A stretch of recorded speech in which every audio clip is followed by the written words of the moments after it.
आज का हमारा टॉपिक है मियोसिस। मियोसिस सेल डिवीजन को हम पढ़ते हैं। इसके पिछले वीडियो में हमने माइटोसिस सेल डिवीजन को पढ़ा था, जिसमें हमने एक पेरेंट सेल से दो डॉटर सेल का निर्माण किया था, जिसमें क्रोमोसोम का नंबर पेरेंट सेल के बराबर होता था। यहाँ पर जो मियोसिस सेल डिवीजन होगा वो उससे डिफर होगा, और मियोसिस सेल डिवीजन केवल जर्म सेल में होता है या गैमीट प्रोड्यूसिंग सेल्स में होता है, और गैमीट बनाने वाली कोशिकाओं में मियोसिस सेल डिवीजन होगा, तभी गैमीट का फॉर्मेशन होता है। और मियोसिस सेल डिवीजन से बनने वाली कोशिकाओं में क्रोमोसोम का नंबर अपने पेरेंट से या पेरेंट के की तुलना में कैसा हो जाएगा, हाफ हो जाएगा। तो सबसे पहले यहाँ पर हम मियोसिस का मतलब समझते हैं। मियोसिस जो है ये शब्द किससे बना है? मियो से। मियो का मतलब होता है टू रिड्यूस। टू रिड्यूस का मतलब हो जाता है कम हो जाना। क्या कम होगा यहाँ पर? तो बनने वाली कोशिका में क्रोमोसोम की संख्या हाफ हो जाएगी। तो meiosis term coined by farmer and Moore. Farmer और मूरे ने मियोसिस टर्म दिया था 1905 ईस्वी में। Meiosis was first of all observed and studied by. Meiosis को सबसे पहले ऑब्जर्व किया गया और स्टडी किया गया। किसके द्वारा? तो यहाँ पर वान वेनेडन है 1887 में, स्ट्रॉसबर्गर हैं 1888 में, सटन 1900 ईस्वी में, और विनी वर्टर 1900 ईस्वी में। इन सभी वैज्ञानिकों ने सबसे पहले मियोसिस को ऑब्जर्व किया और उसको स्टडी किया। यहाँ पर हम देखेंगे meiosis are the type of cell division. Meiosis एक प्रकार का सेल डिवीजन है in which a parent cell gives rise to four daughter cells. ये इंपॉर्टेंट तरीके से समझेंगे आप। मियोसिस एक ऐसा सेल डिवीजन है जिसमें पेरेंट सेल से चार डॉटर सेल का निर्माण होता है। Each resulting daughter cells has one half of the number of chromosome as the parent cell. प्रत्येक डॉटर सेल में क्रोमोसोम की जो संख्या है वो पेरेंट सेल की अपेक्षा कैसी रहेगी? हाफ रहती है। तो इस तरह से आप समझ लेंगे इसको। Meiosis occurs in sexually reproducing eukaryotic organism. किस प्रकार के ऑर्गेनिज्म में मियोसिस सेल डिवीजन होता है? तो यहाँ पे सेक्सुअली रिप्रोड्यूसिंग यूकैरियोटिक ऑर्गेनिज्म में ऐसा होता है। अब यहाँ पर हम मियोसिस सेल डिवीजन को देखते हैं कि इसमें क्या क्या इवेंट्स होते हैं। तो जैसे यहाँ पर हम देखते हैं कोशिका का यहाँ पे G0 फेज है। G0 फेज, इसमें आप देखते हैं कोशिका डिप्लॉयड है, जिसमें क्रोमोसोम की संख्या यहाँ पे 2n और डीएनए का अमाउंट 2c है। यहाँ पे 2n मतलब क्रोमोसोम नंबर होता है और 2c का मतलब amount of DNA in chromosomes होता है। तो यहाँ पे G0 फेज से जब कोशिका G1 फेज में जाएगी तब भी क्रोमोसोम की संख्या क्या रहेगी? डिप्लॉयड यानी 2n ही रहेगी, और यहाँ पे डीएनए का अमाउंट भी 2c रहेगा। उसके बाद जब कोशिका यस फेज में जाएगी तो यहाँ पर डीएनए को सिंथेसाइज किया जाता है। तो डीएनए को सिंथेसाइज किया जाएगा तो डीएनए का अमाउंट 2c से कितना हो जाएगा? 4c हो जाएगा। 2c से 4c हो जाएगा। अब कोशिका जब G2 फेज में जाएगी तो यहाँ पर 2n मतलब क्रोमोसोम की संख्या अभी 2n रहेगी, और यहाँ पर जो डीएनए है उसका अमाउंट कितना हो जाएगा? 4c हो जाएगा। अब इसमें मियोसिस फर्स्ट होगा तो दो सेल यहाँ पर बनेंगे। दो सेल में आप देखेंगे यहाँ पर n यानी क्रोमोसोम की संख्या हाफ हो जाएगी, और डीएनए का अमाउंट भी क्या हो जाएगा? 2c हो जाएगा। यहाँ पर भी आप देखेंगे ये जो दोनों सेल बनते हैं इसमें हैप्लॉयड सेल दोनों हो जाएंगे, और यहाँ पर डीएनए का अमाउंट क्या हो जाएगा? हाफ हो जाएगा। अब इसमें एक बार मियोसिस सेकेंड होगा तो यहाँ पे क्या हो जाएगा? n मतलब हाफ नंबर ऑफ क्रोमोसोम्स, और c मतलब क्या हो जाएगा? यहाँ पर ये डीएनए का अमाउंट है, यानी 2c से c पर आ गया यहाँ पे। मतलब पहले 2c था, फिर 4c बना, 4c से फिर 2c बना, 2c से फिर c पर आ गया। तो इस तरह से क्या होता है, ये मियोसिस का ओवरव्यू होता है। आपको समझना है यहाँ पर चार प्रकार के डॉटर सेल 4 प्रकार के नहीं, 4 की संख्या में डॉटर सेल बनते हैं। यहाँ पे हम देखते हैं changes in chromosome number and amount of DNA during meiosis first and meiosis second. यहाँ पे मियोसिस फर्स्ट और मियोसिस सेकेंड के दौरान जो क्रोमोसोम की संख्या में चेंजेस आता है और जो डीएनए के अमाउंट में चेंजेस आता है उसको यहाँ पर दिखाया गया है। अब हम बात करते हैं स्टेजेज ऑफ मियोसिस। अगर हम मियोसिस की बात करें तो मियोसिस क्या होता है, ये डबल स्टेप प्रोसेस होता है। कैसा प्रोसेस होगा, डबल स्टेप प्रोसेस होता है। Meiosis consist of 2 successive division as, meiosis में 2 सक्सेसिव डिवीजन होता है। पहला है यहाँ पे मियोसिस फर्स्ट, जिसे हम रिडक्शन डिवीजन या फिर हेटेरोटिपिक डिवीजन कहते हैं, जिसमें क्या होता है कि एक पेरेंट सेल जो डिप्लॉयड होती है उसमें मियोसिस होता है, तो यहाँ पर 2 सेल बनते हैं जो क्या हो जाते हैं, हैप्लॉयड हो जाता है। तो ये मियोसिस फर्स्ट में ऐसा होता है। उसके बाद हम बात करते हैं दूसरा मियोसिस सेकेंड की। इसे हम इक्वेशनल डिवीजन या होमोटिपिक डिवीजन भी कहते हैं। यहाँ पे जो दोनों सेल बनते हैं हैप्लॉयड सेल, उसमें मियोसिस सेकेंड होगा तो यहाँ पर टोटल 4 सेल बनेंगे और ये चारों भी क्या रहेंगे, हैप्लॉयड ही रहता है। मियोसिस फर्स्ट के बारे में यहाँ पर हम डिटेल में पढ़ते हैं। मियोसिस फर्स्ट क्या होता है, it is actual reduction division and is completed in 4 phases और आर स्टेजेज। मियोसिस जो है ये एक्चुअल रिडक्शन डिवीजन होता है और ये कंप्लीट होता है कितने फेजेज में, 4 फेजेज में या स्टेजेज में कंप्लीट होता है, जिसमें से पहला है prophase first, metaphase first, anaphase first, telophase first. यहाँ पे सबसे पहले हम बात करते हैं कि हर एक फेज में कौन कौन से इवेंट होता है। तो सबसे पहला है prophase first. It is longest and most complex phase of meiosis first. Meiosis first का सबसे लॉन्गेस्ट और कॉम्प्लेक्स फेज होता है। It is further divided into 5 सब स्टेजेस। प्रोफेज फर्स्ट को 5 सब स्टेजेस में डिवाइड किया गया है, जिसमें पहला है लेप्टोटीन या लेप्टोनिमा कहते हैं इसको, दूसरा है जाइगोटीन या जाइगोनिमा, पैकीटीन या पैकीनिमा है, डिप्लोटीन या डिप्लोनिमा है और डायाकाइनेसिस है। ये पांचों स्टेप जो है एक के बाद एक आएंगे और जिसमें विशेष प्रकार के इवेंट्स देखने को मिलते हैं। अब यहाँ पर हम सबसे पहले बात करते हैं प्रोफेज फर्स्ट के लेप्टोटीन की बात करते हैं। लेप्टोटीन क्या है, ये prophase first begins at the leptotene stage. जो प्रोफेज फर्स्ट होता है मियोसिस का वो लेप्टोटीन स्टेज से शुरू होता है। Chromosomes appear as thin uncoiled thread like structures.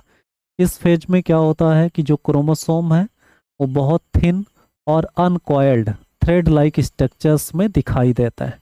यहाँ पर लेप्टोटीन स्टेज का ये डायग्राम जिसमें न्यूक्लियस बनाया गया है, इस न्यूक्लियस को आप देख सकते हैं, इसमें थ्रेड लाइक क्रोमोसोम्स दिखाई देंगे, इसमें न्यूक्लियर मेम्ब्रेन और न्यूक्लियोलस भी प्रेजेंट है।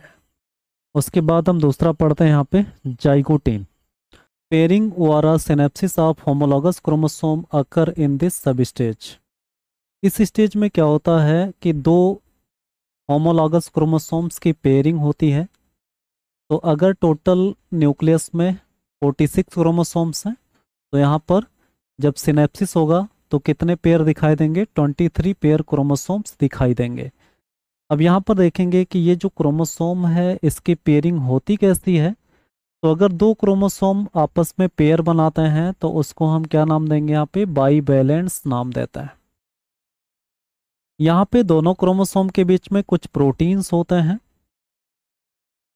जो पेयरिंग में इन्वॉल्व होते हैं और उस प्रोटीन के द्वारा बना हुआ जो स्ट्रक्चर है उसे हम क्या कहते हैं, सिनेप्टोनिमल कॉम्प्लेक्स कहता है।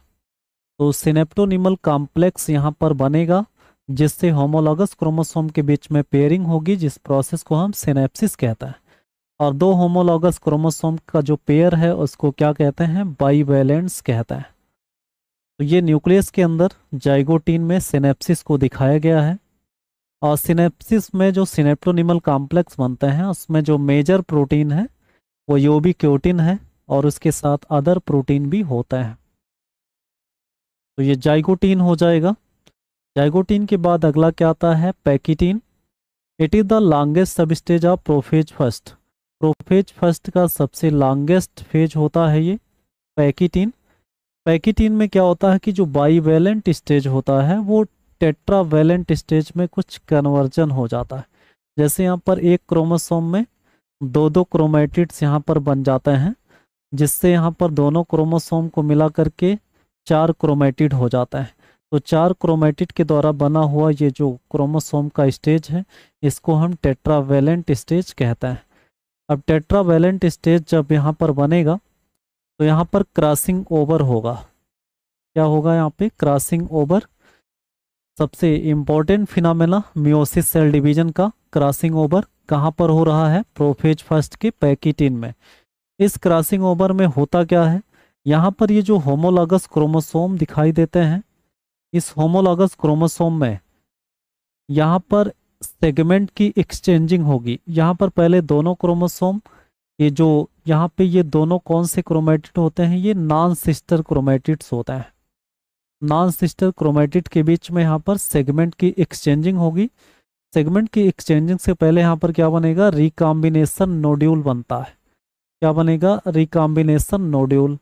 अब यहाँ पे ये जो रिकॉम्बिनेशन नोड्यूल बनता है, ये एक एंजाइम के थ्रू बनेगा, जिस एंजाइम को क्या कहते हैं? रिकॉम्बिनेज कहता है। तो यहाँ पर दो होमोलॉगस क्रोमोसोम के बीच में क्रॉसिंग ओवर हो रहा है। यहाँ पे प्रत्येक क्रोमोसोम के पास 2 क्रोमेटिड्स हैं, जिसमें से यहाँ पर दो क्रोमेटिड्स आपस में क्रॉस ओवर होते हैं, जबकि बाहर की जो 2 क्रोमेटिड्स हैं दोनों क्रोमोसोम के, वो नॉन क्रॉस ओवर्स होते हैं। मतलब क्रॉसिंग ओवर किसमें होगा? होमोलॉगस क्रोमोसोम के यहाँ पर ये नॉन सिस्टर क्रोमेटिड्स है, इसमें होता है। अब देखेंगे यहाँ पे ये पैकिटीन में होमोलॉगस क्रोमोसोम रिकॉम्बिनेशन नोड्यूल बना रिकॉम्बिनेज एंजाइम की हेल्प से, और फिर यहाँ पर क्या हो जाएगा? सेगमेंट की एक्सचेंजिंग हो जाएगी, यानी exchange of chromosomal segments between non sister chromatids. Non sister chromatid के बीच में क्रोमोसोम का एक्सचेंजिंग होगा। उसके बाद यहाँ पर हम देखते हैं कि कैसे सेगमेंट चेंज होता है। तो यहाँ पर आप देखते हैं इस क्रोमोसोम का ये वाला सेगमेंट जाकर इसमें जुड़ जाएगा, इधर वाले में ये जुड़ जाएगा, और इस वाले का जो सेगमेंट है वो आकर के इसमें जुड़ जाता है। तो इस तरह से सेगमेंट की एक्सचेंजिंग होती है, ऐसी को हम क्रॉसिंग ओवर कहते हैं। और ये क्रॉसिंग ओवर किस फेज में होता है? तो ये प्रोफेज फर्स्ट के सब फेज पैकिटीन में होता है। उसके बाद चौथा हम बात करते हैं यहाँ पर इसका डिप्लोटीन का। डिप्लोटीन में क्या होता है? Separation of homologous chromosome occurs called terminalisation. यहाँ पे क्या होगा? टर्मिनलाइजेशन होता है, जिसमें होमोलॉगस क्रोमोसोम क्या होने लगते हैं? सेपरेट होने लगते हैं। और जब ये सेपरेट होने लगेंगे तो कहीं कहीं पर होमोलॉगस क्रोमोसोम एक दूसरे से जुड़े रह जाते हैं। तो जहाँ पर ये जुड़े रह जाते हैं उस प्लेस को किस नाम से जानते हैं? काइजमेटा के नाम से जानते हैं। The separation is not complete, but the homologous chromosomes remain attached at one or more points, and these points of contact called chiasmata। ये जो अटैचमेंट का या जो कांटेक्ट का पॉइंट होता है उसको क्या कहते हैं? काइजमेटा कहते हैं। और इस सब फेज में न्यूक्लियर मेम्ब्रेन और जो न्यूक्लियोलस है वो डिसअपियर होना स्टार्ट हो जाता है। यहाँ पर हम देखेंगे ये जो होमोलॉगस क्रोमोसोम्स हैं जब ये सेपरेट होते हैं तो कुछ प्लेस पर कहाँ क्या होंगे? आपस में यहाँ पर जुड़े रहते हैं, और जुड़े रहने पर यहाँ पर जो स्ट्रक्चर बनेगा उसको क्या कहते हैं? काइजमेटा कहते हैं। इसमें जो न्यूक्लियर मेम्ब्रेन है और ये जो न्यूक्लियोलस है, ये दोनों क्या होने लगते हैं? दोनों डिसअपियर होने लगते हैं। तो इस तरह से ये डिप्लोटीन का कैरेक्टर है। उसके बाद क्या आता है? यहाँ पे डायाकाइनेसिस आता है। डायाकाइनेसिस में क्या होगा? Terminalisation is almost complete. जो टर्मिनलाइजेशन मतलब जो सेपरेशन है होमोलॉगस क्रोमोसोम का वो कंप्लीट हो जाएगा। Both nucleus and nuclear membrane completely disappear, यानी न्यूक्लियोलस और जो न्यूक्लियर मेम्ब्रेन है वो कंप्लीटली क्या हो जाएंगे? डिसअपियर हो जाते हैं। Chromosomes become minimum in size. Chromosome जो है वो मिनिमम साइज में आ जाएंगे, और दोनों क्रोमोसोम के बीच में जो सिनेप्टोनिमल कॉम्प्लेक्स बना था वो क्या हो जाएगा? डिजॉल्व हो जाएगा। तो इस तरह से हम समझेंगे डायाकाइनेसिस का कैरेक्टर। इसमें क्या होगा कि ये जो दोनों होमोलॉगस क्रोमोसोम्स हैं ये क्या हो जाएंगे, सेपरेट हो जाएंगे। सेपरेट क्यों होंगे, क्योंकि इनके बीच में जो सिनेप्टोनिमल कॉम्प्लेक्स था वो क्या हो जाएगा, डिजॉल्व हो जाएगा। और फिर यहाँ पर सेल के अंदर ये जो न्यूक्लियर मेम्ब्रेन और न्यूक्लियोलस था सब गायब हो चुका है। अब न्यूक्लियर मेम्ब्रेन के गायब होने से जो न्यूक्लियोप्लाज्म है और साइटोप्लाज्म ये दोनों आपस में क्या हो जाएगा, मिक्स हो जाता है। तो ये डायाकाइनेसिस हो जाएगा। डायाकाइनेसिस के बाद क्या आता है, मेटाफेज फर्स्ट, यानी प्रोफेज फर्स्ट खत्म होगा। अब यहाँ पर क्या आएगा, मेटाफेज फर्स्ट। मेटाफेज फर्स्ट में क्या होता है, the chromosomes become more condensed. जो क्रोमोसोम है वो अत्यधिक कंडेंस्ड हो जाएगा और डिस्टिंक्ट हो जाएगा।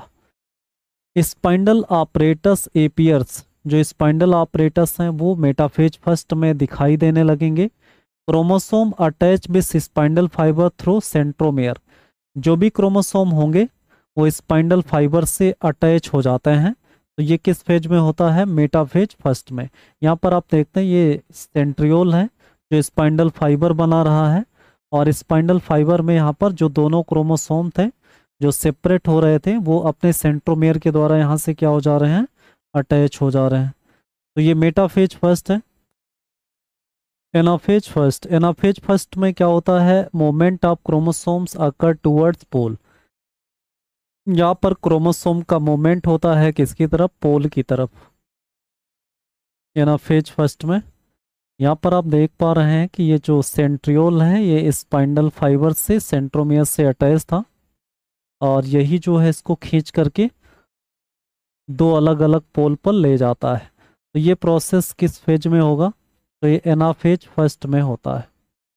उसके बाद अगला है टीलोफेज। यहाँ पे टीलोफेज क्या होता है, telophase first. Telophase first, telophase first में क्या होगा, this stage is similar to mitotic telophase, यानी माइटोसिस सेल डिवीजन में जो टीलोफेज होता है उसी के जैसा प्रोसेस इसमें भी पाया जाएगा।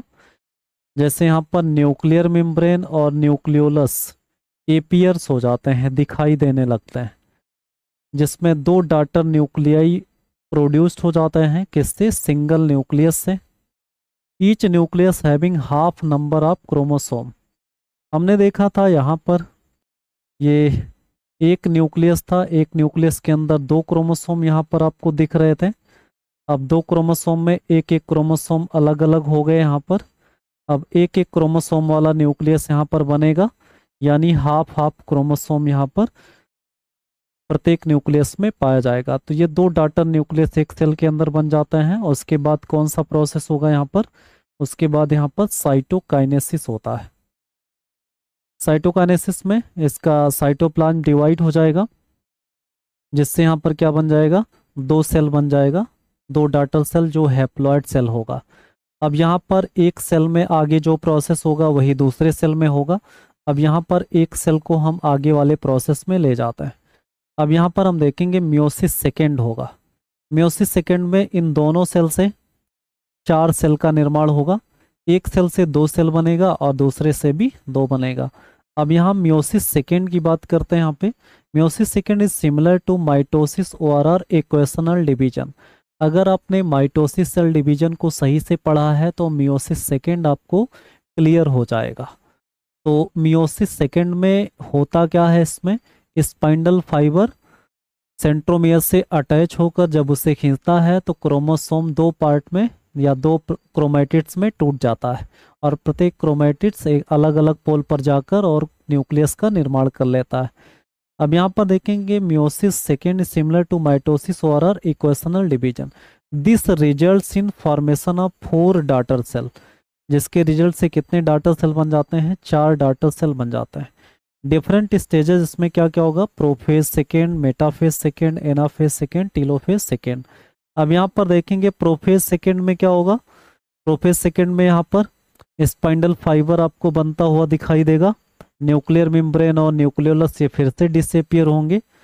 उसके बाद मेटाफेज सेकेंड में क्या होगा, स्पाइंडल फाइबर से क्रोमोसोम अटैच हो जाएगा। और एनाफेज सेकेंड में क्या होगा, स्पाइंडल फाइबर इसको खींचेगा, जिससे ये दो अलग अलग क्रोमैटिड्स में टूट करके और अलग अलग पोल पर, इस पोल पर और इस पोल पर ये चला जाएगा। उसके बाद क्या होगा, यहाँ पे टेलोफेज सेकेंड आएगा, जिसमें क्या बनेगा, ये जो दोनों क्रोमोसोम सेपरेट हुए हैं उसमें न्यूक्लियर मेम्ब्रेन और न्यूक्लियोलस बन जाएगा, जिससे यहाँ पर 2 न्यूक्लियस बनेगा। अब इन दोनों न्यूक्लियस में फिर से यहाँ पर क्या होगा, साइटोकाइनेसिस, जिससे यहाँ पर 2 डाटर सेल इससे बन जाएंगे, तो यहाँ पर 2 डाटर सेल बन जाएंगे। ऐसे ही यहाँ पर इस वाले सेल में भी होगा, मतलब इस वाले सेल में यानी इधर वाले सेल में भी ऐसे ही होगा, इससे भी कितने सेल बन जाएंगे, 2 डाटर सेल। तो टोटल जो है कितने सेल बन जाएंगे, 4 डाटर सेल यहाँ पर बन जाता है। तो इस तरह से ये मियोसिस सेल डिवीजन में कैरियोकाइनेसिस हो जाएगा। उसके बाद यहाँ पे साइटोकाइनेसिस सेल साइटोप्लाज्म का डिवीजन कैसे होगा, karyokinesis is followed by division of cytoplasm.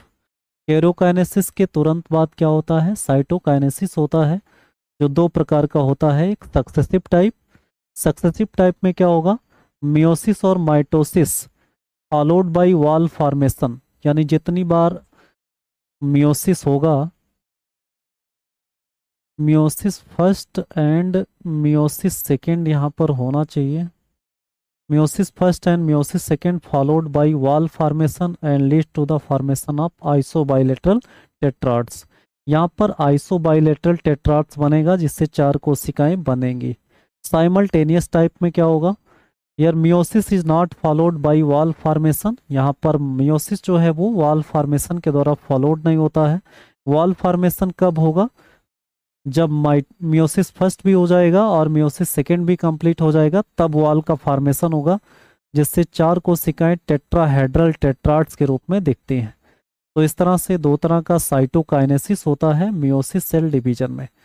Meiosis का सिग्निफिकेंस क्या है, अगर किसी कोशिका में मियोसिस होता है तो वो गैमीट बनाने वाली कोशिका में ही होगा, और गैमीट होते हैं जो नेक्स्ट जनरेशन को बनाते हैं फ्यूजन के बाद।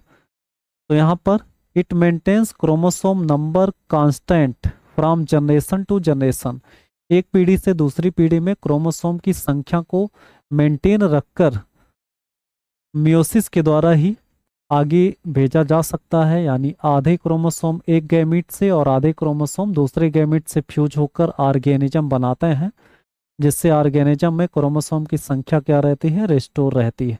Variation occur due to crossing over, यहाँ पर मियोसिस में क्रॉसिंग ओवर होता है, जिससे एक न्यू रिकॉम्बिनेशन बनता है।